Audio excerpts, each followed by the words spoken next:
दोस्तों आज की वीडियो में हम सीखेंगे टेली प्राइम सॉफ्टवेयर में कंपनी क्रिएट करना, कंपनी अल्टर करना और कंपनी डिलीट करना। दोस्तों टेली प्राइम सॉफ्टवेयर में जब सबसे पहली बार आप कंपनी क्रिएट करने आएंगे तो स्क्रीन आपको कुछ इस तरह से दिखाई देगी।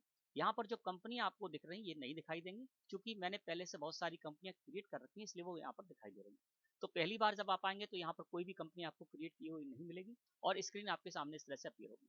अब आपको कंपनी क्रिएट करना है तो देखिए यहाँ पर क्रिएट कंपनी लिखा हुआ मिलेगा, इस पर कर्सर ले जाइए। तो मैं यहाँ पर क्रिएट कंपनी में कर्सर लेकर आया और इसको क्या करना है दोस्तों, आपको एंटर प्रेस कर देना है। जैसे ही आपने क्रिएट कंपनी को सिलेक्ट करके एंटर प्रेस किया, कंपनी क्रिएशन फॉर्म यहाँ पर आ गया और यहाँ पर कुछ कॉलम्स हैं जिनमें कि आपको कंपनी और कंपनी से रिलेटेड डिटेल्स डालनी है। अब ये जो यहाँ पर फॉर्म आया है ये बाय डिफॉल्ट फॉर्म है, इसमें कुछ और सेटिंग करना चाहते हैं तो आपको यहाँ पर साइड में बटन बार है, सबसे नीचे एक बटन मिलेगा कॉन्फ़िगर लिखा हुआ, इस पर क्लिक कर दीजिए। तो जैसे ही आप इस पर क्लिक करेंगे तो कॉन्फ़िगरेशन में आ जाएंगे और यहाँ पर कुछ आपको सेटिंग्स मिलेंगी जिनमें आप यस और नो की वैल्यू दे सकते हैं। जो जो आप यस करेंगे तो उससे related columns company creation form में आ जाएंगे और उससे रिलेटेड डिटेल आप उन कॉलम्स में डाल सकते हैं, ठीक है ना। और जिनमें आप नो कर देंगे तो कंपनी क्रिएशन फॉर्म से वो हट जाएंगे और उनमें आपको कोई डिटेल नहीं डाल पाएंगे, ठीक है ना।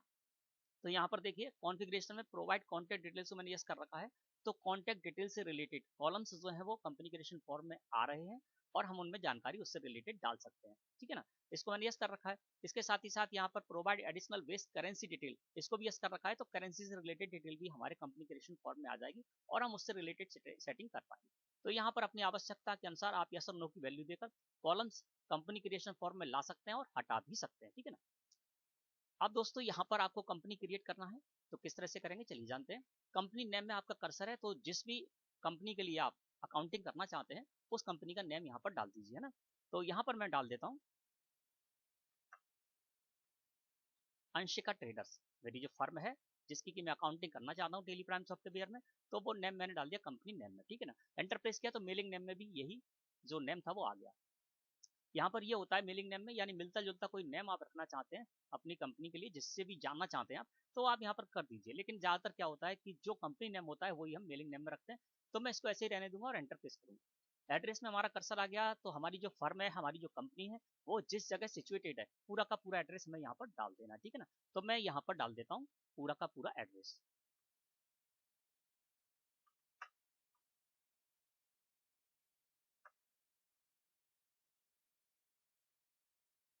ठीक है ना। एक लाइन में, दो लाइन में, तीन लाइन में, जितने में भी आपका एड्रेस है वो आप यहाँ एंटर प्रेस करते जाएंगे, लाइनें आती जाएंगी और आप वो पूरा का पूरा यहाँ पर एड्रेस डाल सकते हैं।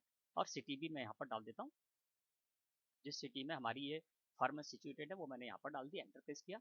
और एक बार एंटर प्रेस किया, स्टेट में हमारा कर्सर आ गया, तो हमारी जो फर्म है वो किस स्टेट में सिचुएटेड है वो हमें यहाँ पर डालना है। तो जैसे स्टेट में हमारा कर्सर आया, लिस्ट ऑफ स्टेट्स की डिटेल साइड में खुलकर आ गई, तो यहाँ से हमें उस स्टेट को सिलेक्ट कर लेना जिस स्टेट में हमारी ये कंपनी है। तो यहाँ पर मैंने मध्य प्रदेश को सिलेक्ट किया और एंटर प्रेस कर दिया। कर्सर आ गया हमारे पिन कोड में, तो यहाँ पर हम क्या करेंगे, पिन कोड डाल देंगे। एंटर प्रेस करेंगे, टेलीफोन में हमारा कर्सर आएगा, तो यहाँ पर हम अपना जो टेलीफोन रखना चाहते हैं वो टेलीफोन नंबर यहाँ पर डाल सकते हैं। मोबाइल नंबर के कॉलम में मोबाइल नंबर डाल सकते हैं। फैक्स, ईमेल और वेबसाइट में भी हम जो भी हमारा फैक्स है ना, ईमेल है, वो सब हम यहाँ पर डाल सकते हैं। अभी मैं इसको खाली छोड़ दे रहा हूँ, जो भी आपका है वो आप यहाँ पर फिलअप कर देंगे, ठीक है ना। अब एंटर प्रेस करेंगे तो आपका कर्सर आ जाएगा फाइनेंशियल ईयर बिगनिंग फ्रॉम में। तो आप जो कंपनी क्रिएट कर रहे हैं और उसकी अकाउंटिंग करना चाहते हैं टेली प्राइम सॉफ्टवेयर में, तो किस फाइनेंशियल ईयर के लिए आप शुरुआत कर रहे हैं। तो मैं फाइनेंशियल ईयर 2025-26 के लिए यहाँ पर आया हूँ बनाने के लिए। तो जो भी फाइनेंशियल ईयर उसकी फर्स्ट डेट क्या होती है, 1 अप्रैल होती है, तो 1 अप्रैल 2025 मैंने यहाँ पर डाल दिया। तो जो भी आप फाइनेंशियल ईयर से काम शुरू करना चाहते हैं उस फाइनेंशियल ईयर की फर्स्ट डेट 1 अप्रैल होगी, वो डाल दीजिए और सन डाल दीजिए। तो मैंने यहाँ पर 1 अप्रैल 2025 डाल दिया, एंटर प्रेस किया, तो यहाँ पर बुक्स बिगनिंग फ्रॉम, इसका मतलब ये है कि आप अकाउंटिंग किस डेट से प्रारंभ करना चाहते हैं। ये तो आपने बता दिया कि फाइनेंशियल ईयर बिगनिंग फ्रॉम 1 अप्रैल 2025 से शुरू होगा, ये आपने बता दिया। अब आप जो अकाउंटिंग करना चाहते हैं वो किस डेट से करना चाहते हैं वो डेट यहाँ पर डाल दीजिए, है ना। तो मान लीजिए 1 अप्रैल 2025 से मैं यहाँ पर शुरू कर रहा हूँ, जो कि फाइनेंशियल ईयर 25-26 हो जाएगा। और इसमें मान लीजिए मैं 1 अक्टूबर 2025 से चालू कर रहा हूँ, तो आप यहाँ पर 1 अक्टूबर 2025 डाल सकते हैं, ठीक है ना। इसके अलावा आप 1 अप्रैल 2025 भी डाल देंगे तो भी कोई दिक्कत नहीं है। तो मैं यहाँ पर बुक्स बिगनिंग फ्रॉम में भी 1 अप्रैल 2025 ही डाल दूंगा, एंटर प्रेस करूंगा। कर्सर हमारा आ गया बेस करेंसी सिंबल, तो यहाँ पर बाय डिफॉल्ट जो सेटिंग है वो सेटिंग सही है, आप इस सेटिंग के साथ जा सकते हैं। है ना। जानना चाहते तो आप जान सकते थे कि यहाँ पर बेस्ट करेंसी सिंबल है, तो करेंसी सिंबल जो इंडियन रुपीज है उसका जो करेंसी सिंबल है वो यहाँ पर दिखाई दे रहा है, मैं इसको ही रखना चाहूंगा। और फॉर्मल नेम इसका क्या है, इंडियन रुपीज, तो INR शॉर्ट फॉर्म हो गया, तो मैं इसको रखना चाहूंगा।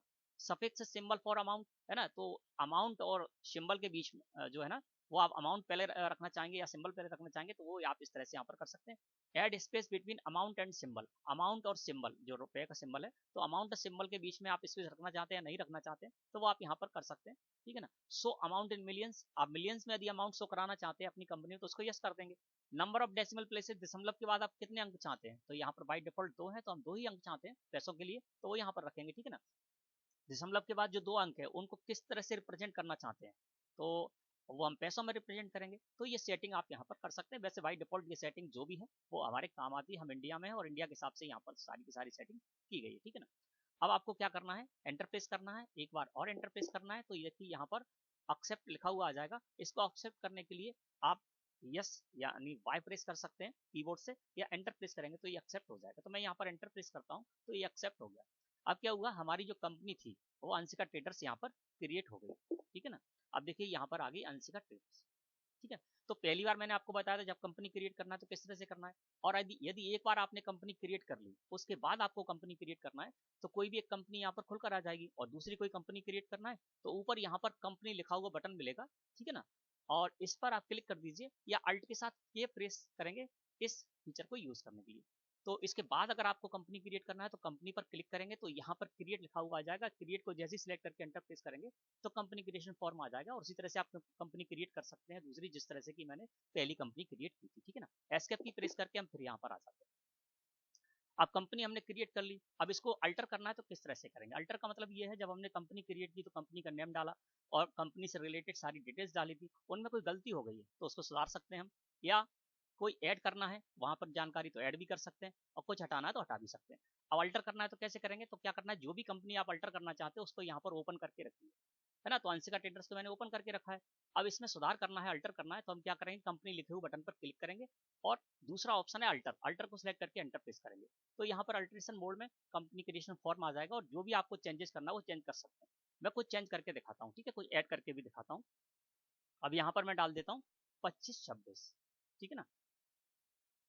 एंटर प्रेस किया, एंटर प्रेस किया, यहाँ पर भी कोई चेंज करना है चेंज कर सकते हैं, हर जगह कर्सर जाएगा, और कोई गलती की आपने वो चेंज कर सकते हैं, उसके अलावा कुछ ऐड करना है वो ऐड भी कर सकते हैं। अब देखिए मैं यहाँ पर मोबाइल नंबर डाल देता हूँ कुछ भी, ठीक है। तो ये जो भी आप ऐड करेंगे इसमें, है ना, तो यहाँ पर मैं डाल देता हूँ XYZ, है ना। तो जहाँ भी आपको चेंज करना है, कुछ ऐड करना है, कुछ हटाना है, वो सब कुछ कर सकते हैं, और इसके बाद आपको क्या करना है, इसको एक्सेप्ट करना होगा। तो एक्सेप्ट करने के लिए एंटर एंटर प्रेस कीजिए, और ये एंटर प्रेस कर दीजिए, एक्सेप्ट हो गई। अब देखिए, अब जब आप यहाँ पर देखेंगे कंपनी में जाकर इसको अल्टर करेंगे, तो देखिए जो भी आपने चेंजेस किए थे वो यहाँ पर स्वीकार्य हो गए। 2526 मैंने डाला था वो आ गया, यहाँ पर मोबाइल नंबर डाला था, फैक्स डाला था, वो यहाँ पर इस तरह से आ गया। तो इस तरह से इसको बोलते हैं दोस्तों कंपनी को अल्टर करना, यानी कंपनी आपने क्रिएट की और वो जो सूचनाएं दी थी आपने कंपनी क्रिएशन फॉर्म में, उनमें कोई भी चेंजेस करना है वो आप इस तरह से कर सकते हैं। आप जानते हैं दोस्तों कंपनी को डिलीट करना, कोई कंपनी है आप प्रैक्टिस कर रहे हैं, या वैसे भी जब भी आपको कंपनी कोई हमेशा हमेशा के लिए डिलीट करना है, हटाना है, तो वो किस तरह से करेंगे। उसके लिए दोस्तों आपको क्या करना है, जिस भी कंपनी को आपको डिलीट करना है उसको पहले ओपन करके रखना होगा, है ना। तो यहाँ से मैं क्या करता हूँ, अल्ट के साथ F1 प्रेस करूंगा और एंटर प्रेस करूंगा, एक बार और एंटर प्रेस करूंगा। अब जिस कंपनी को मुझे डिलीट करना है वहाँ लिस्ट ऑफ कंपनीज में से उसको सिलेक्ट करूंगा और एंटर प्रेस कर दूंगा। तो मैं जिस कंपनी को डिलीट करने जा रहा हूँ वो रजत ट्रेडर्स, है ना। तो यहाँ पर मैंने क्या किया, रजत ट्रेडर्स की कंपनी को सिलेक्ट किया और एंटर प्रेस कर दिया। अब क्या हो गया, रजत ट्रेडर्स यहाँ पर ओपन होकर आ गई, है ना। है ना, तो जो भी आपको कंपनी डिलीट करना है उसको आप यहाँ पर पहले ओपन कीजिए। अब उसको डिलीट कर सकते हैं। डिलीट करने के लिए फिर आपको कंपनी में ही जाना होगा, तो यहाँ पर कंपनी लिखो बटन पर आपको क्लिक करना है। क्लिक करने के बाद अल्टर में जाना है और एंटर प्रेस कर देना। तो रजत ट्रेडर्स जो हमारी कंपनी थी जिसको हम डिलीट करना चाहते हैं अल्ट्रेशन मोड में ओपन होकर आ गई। अब यहाँ पर आपको इसको हमेशा अगर डिलीट करना है तो अल्ट के साथ डी प्रेस करिए कीबोर्ड से, ठीक है ना। तो मैं क्या करूंगा, अल्ट के साथ डी प्रेस किया, जैसे ही अल्ट के साथ डी प्रेस किया तो यहाँ पर पॉपअप आ गया जहाँ पर लिखा हुआ डिलीट यस और नो।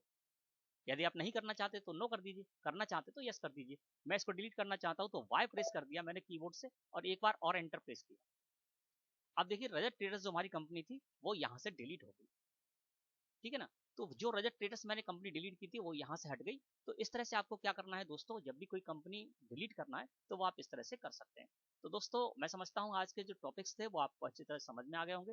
वीडियो अच्छी लगी हो तो लाइक करें, चैनल को सब्सक्राइब करें। इसी तरह की और भी वीडियो देखने के लिए धन्यवाद।